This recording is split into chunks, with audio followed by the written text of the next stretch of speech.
Selamat siang, di sini saya akan menjelaskan pentingnya seorang perawat memahami aspek psikologi dan budaya dalam keperawatan dalam hal merawat pasien. Psikologi dan budaya setiap pasien itu berbeda-beda tergantung kepada budaya yang mereka anut. Dan di sini pentingnya perawat memahami hal itu karena pemenuhan kebutuhan pasien yang akan kita rawat juga mereka akan dipengaruhi oleh budaya dari masing-masing pasien. Psikologi dan budaya merupakan aspek yang penting dalam keperawatan yang dapat membantu perawat memberikan asuhan keperawatan yang lebih baik. Perawat perlu memahami psikologi untuk menciptakan hubungan dengan pasien dan memberikan asuhan keperawatan yang tepat. Perawat dan psikologi berusaha memahami kebutuhan kesehatan pasien serta mengubah perilaku, pikiran, dan perasaan pasien untuk meningkatkan kesejahteraan mereka. Perawat juga perlu memahami budaya pasien untuk menyesuaikan diri, menghindari kesalahpahaman, dan memberikan pelayanan yang lebih baik. Perawat perlu menerapkan pengetahuan, keterampilan, sikap, dan tata krama pribadi untuk memberikan pelayanan yang sesuai dengan karakteristik budaya pasien. Beberapa hal yang perlu diperhatikan dalam konteks psikologi dan budaya dalam keperawatan, diantaranya adalah aspek spiritual yang dapat membangkitkan semangat dalam proses penyembuhan. Yang kedua, kebutuhan psikososial pasien meliputi kasih sayang, rasa aman, harga diri, dan rasa memiliki. Perawat perlu memberikan kesempatan kepada pasien untuk bersosialisasi dengan keluarga, kerabat, teman, dan lingkungan. Perawat juga perlu mempertahankan budaya pasien jika tidak bertentangan dengan kesehatan. Kondisi psikologi pasien dapat mempengaruhi kesehatan pasien, di mana jika pasien mengalami gangguan psikologi, maka penyembuhan pasien juga akan terganggu. Misalnya pasien merasa cemas, kurang diperhatikan, depresi, itu akan mempengaruhi pemulihan pasien. Dan di sini perawat perlu memperhatikan kondisi pasien dan memberikan asuhan keperawatan sesuai dengan keluhan atau masalah yang dihadapi pasien. Dan sebagai perawat juga kita perlu menghormati budaya yang dianut oleh pasien. Kita perlu memahami dan mengerti budaya-budaya yang dianut oleh pasien.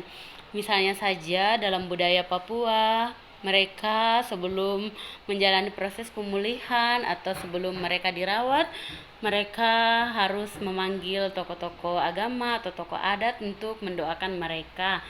Dan begitupun sebaliknya dengan suku-suku lain, setiap suku akan memiliki budaya yang berbeda dan kita sebagai perawat harus menghargai setiap budaya yang dianut oleh setiap pasien.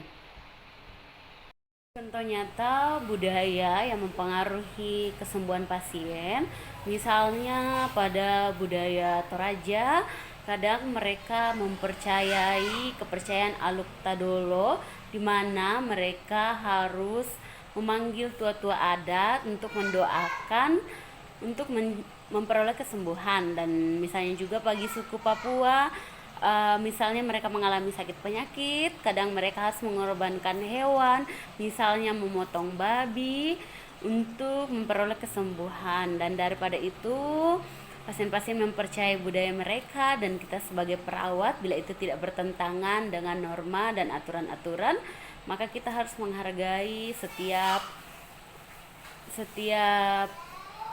pribadi atau menghargai setiap keputusan yang diambil oleh pasien. Pada intinya bahwa penting pula kita memperhatikan komunikasi yang efektif bagi pasien, menghargai budaya mereka, menghargai psikologi psikis mereka, menghargai juga kebersamaan dengan keluarga, dan kita harus memberikan dukungan, motivasi juga demi kesembuhan pasien. Sekian dan terima kasih. Selamat siang.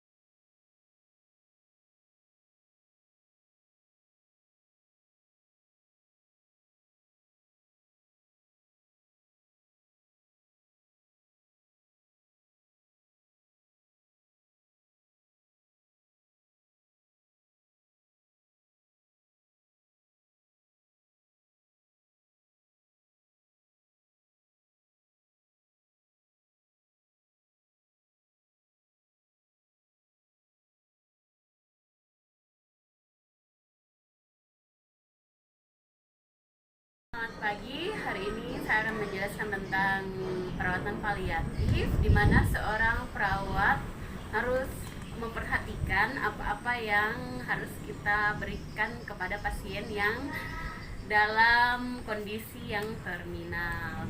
Perawatan paliatif yaitu perawatan yang meningkatkan kualitas hidup pasien meskipun pasien tersebut dalam kondisi yang terminal, tetapi bagaimana kita seorang perawat harus memberikan perawatan yang membuat mereka menjadi bersemangat dan meningkatkan kualitas hidup mereka. Hal juga yang perlu diperhatikan sebagai seorang perawat saat merawat pasien dalam perawatan paliatif, yaitu yang mereka butuhkan yaitu perawatan fisik, misalnya kasus pasien yang HIV/AIDS yang mengalami kebutuhan nutrisi yang kurang dari kebutuhan tubuh, di mana mereka punya IMT kurang dari nilai normal karena mereka sudah pada stadium AIDS, berat badan menurun.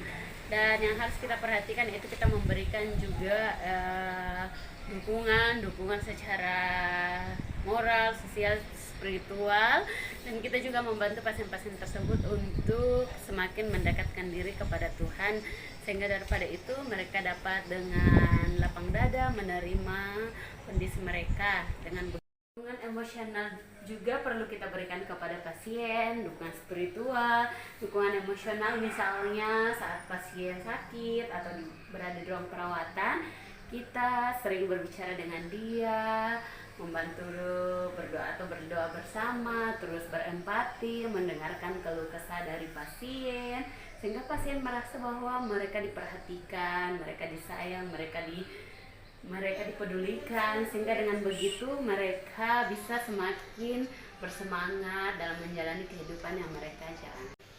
Tidak terlepas dari itu, kita juga sebagai seorang perawat butuh bekerja sama dengan keluarga yang selalu bersama dengan pasien, karena bagaimanapun keluarga juga memiliki peran penting dalam perawatan pasien. Kita berkomunikasi dengan keluarga dalam perawatan pasien, kita berkomunikasi dengan keluarga bagaimana menjaga pasien, sehingga keluarga juga dapat bekerja sama dalam merawat pasien dengan baik dan benar, dan juga mengingatkan keluarga bahwa pasien butuh dukungan, butuh bimbingan dalam perawatan diri pasien dengan baik.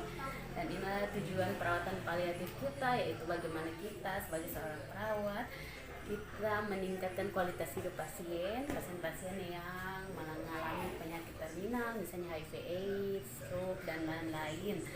Dan kita harus memperhatikan itu semua dengan baik, sehingga kita dapat memberikan perawatan yang berkesinambungan juga, yang baik kepada semua pasien yang kita rawat. Sekian dan terima kasih.